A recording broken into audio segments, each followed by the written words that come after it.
Hello all, I Nirmala Rawat welcome you to my YouTube channel. Currently we are on Part 2, Chapter 12. Soma relates Sita's journey into Lanka. A quick recap. In last part, Lakshman had cut off Shurpanakha's nose while protecting Sita Mata. Continuing.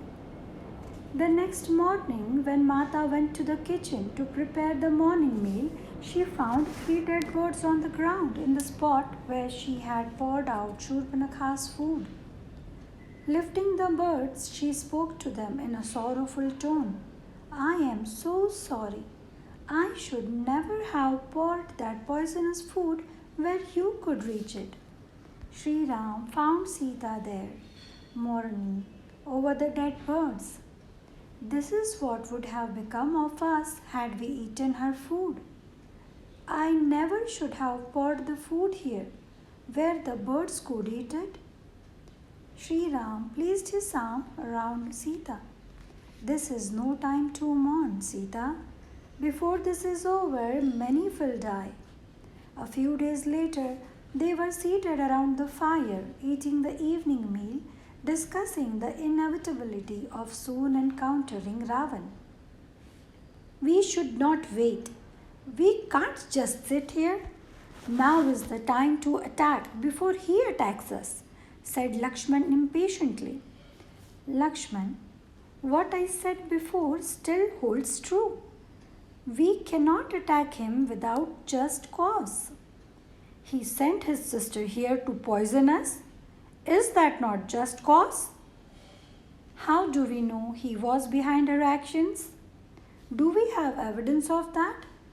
And we defended ourselves against her, wounding her badly. It is not in our hands. It is not our place to attack him, replied Shri Ram. Then what do we do? Just sit here and wait? There was anger in Lakshman's voice. He was always the one to rush into action. Shri Ram was the one to see the larger picture and to know the right moment.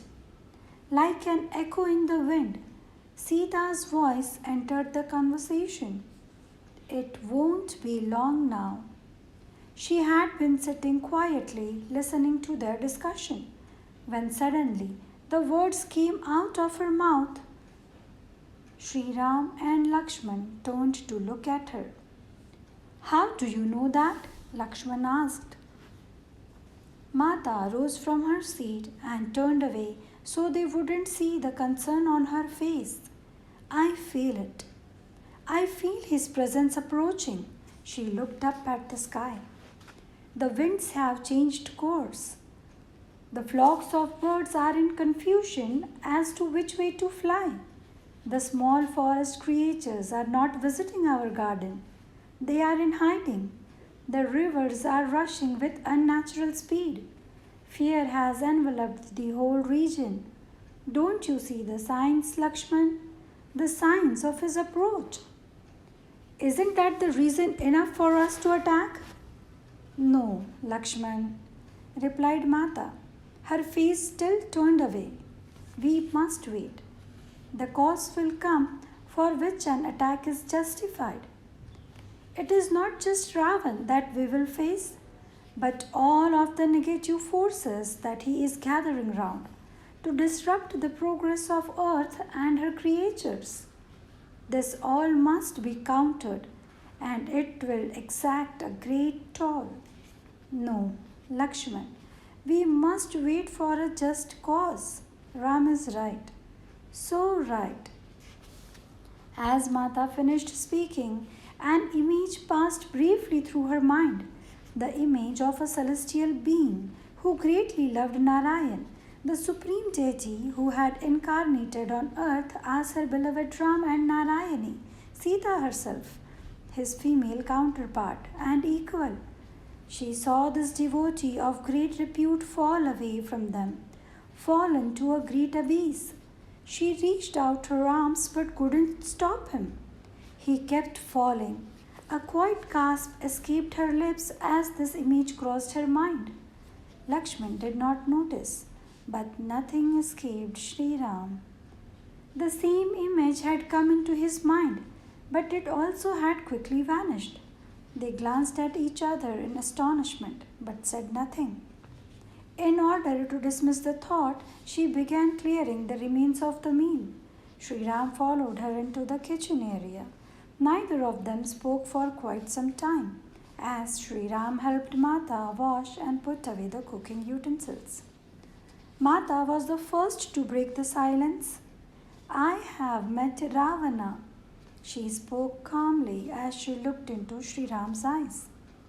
He had come to claim Mahadev's bow from my father, and I saw the way my father dealt with him.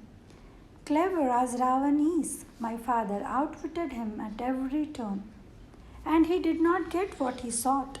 This angered him greatly.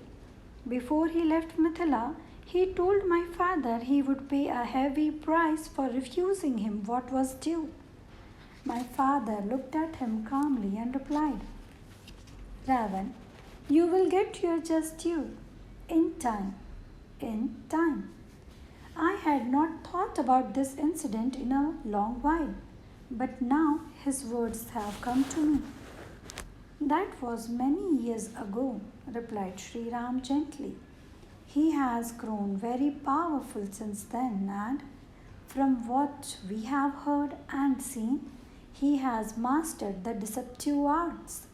He can enter people's mind and twist their thinking, making them do horrendous acts. There is perhaps no one more dangerous. I myself am unsure as to how we can deal with him. But deal with him we must, or he will set the world on fire to achieve his ends. I am afraid the time is approaching. My father was insistent that I be with him during all his conversations with Ravan, even though I was merely a child.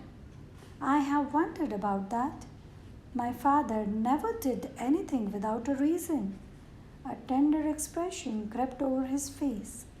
Sita, you were your father's support, his source of strength.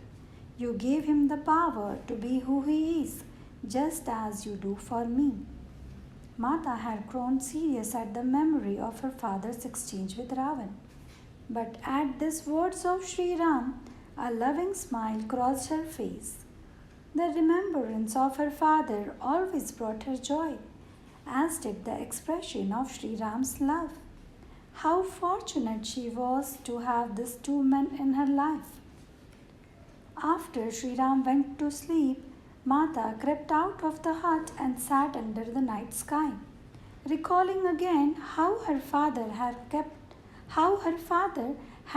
her by his side during his encounter with Ravan, which had begun in a friendly tone but had turned threatening after Janak refused him the bow. Rather than being frightened, she had felt indignant at the way he had treated her father. She had never heard anyone speak so disrespectfully to him. Later, her father told her that in the end, Ravan would have to pay a price for his arrogance. He explained that he didn't care how Ravan spoke to him, but it was the arrogance he showed toward the forces of nature, to the gods who Ravan claimed would one day bow down to him. Mahadev had granted him many boons for his long years of austerities, but there is always a danger in receiving of boons. If they are missed, one's downfall. If they are misused, one's downfall is inevitable. Surely, Ravan must have been a great one in the past, her father had said. But greatness can lead to pride which has grave repercussions. Why had her father kept her by his side to witness this? She wondered. Everything her father did had some deeper purpose, a hidden meaning. She had seen Ravan walk away defeated by her father, angry and flustered. But as Shri Ram had said, that was long ago and he had far more power now. If she were to face him, would she be able to prevail against him as her father once had? After some time, Mata went back inside the hut and fell asleep. Just before dawn, she had a dream of Chanak Baba standing by her. He said, "You have the inner strength and the knowledge to do what must be done. You will succeed." She awoke pondering these words. Jai Shri Ram. I hope you like this part. Please watch complete videos. If you had missed any previous video, please do watch it, as all the videos are connecting. The link will be lost if you missed any part. Do watch, like, comment and share. Thank you. Have a wonderful day. Jai Shri Ram.